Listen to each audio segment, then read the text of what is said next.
मित्रांनो, दसरा दिवाळी येते. सगळे लोक आपली ड्रीम कार, ड्रीम बाईक घेत असतात. पण बरेच लोक पीडीआय करत नाही. पीडीआय जरी केलं तरी टायर चेक करणं विसरतात. त्यामुळे मी आज तुम्हाला सांगणार आहे, की मॅन्युफॅक्चरिंग डेट आहे टायरची ती कशी डिकोड करायची. हा इथे मित्रांनो डॉट कोड तुम्हाला पाहायला मिळतो. हा बघू शकता इथे.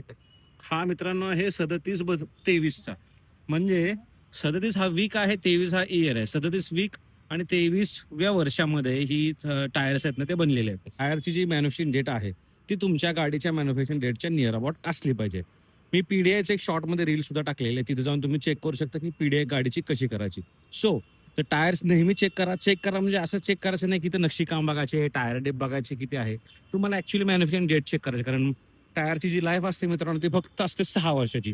जर 1 वर्ष जुना टायर जर तुम्हाला मिळत असेल तर समजून जा फक्त 5 वर्षच लाईफ राहिलेली आहे. हो मित्रांनो, पीडीआय करत जा आणि पीडीआय करायची जर चेकलिस्ट तुम्हाला हवी असेल तर पहिल्यांदा आपल्या या चॅनलला फॉलो करा आणि मेसेज करा मला. तुम्हाला मी पीडीआय लिस्ट नक्की शेअर करेन. धन्यवाद. जय महाराष्ट्र.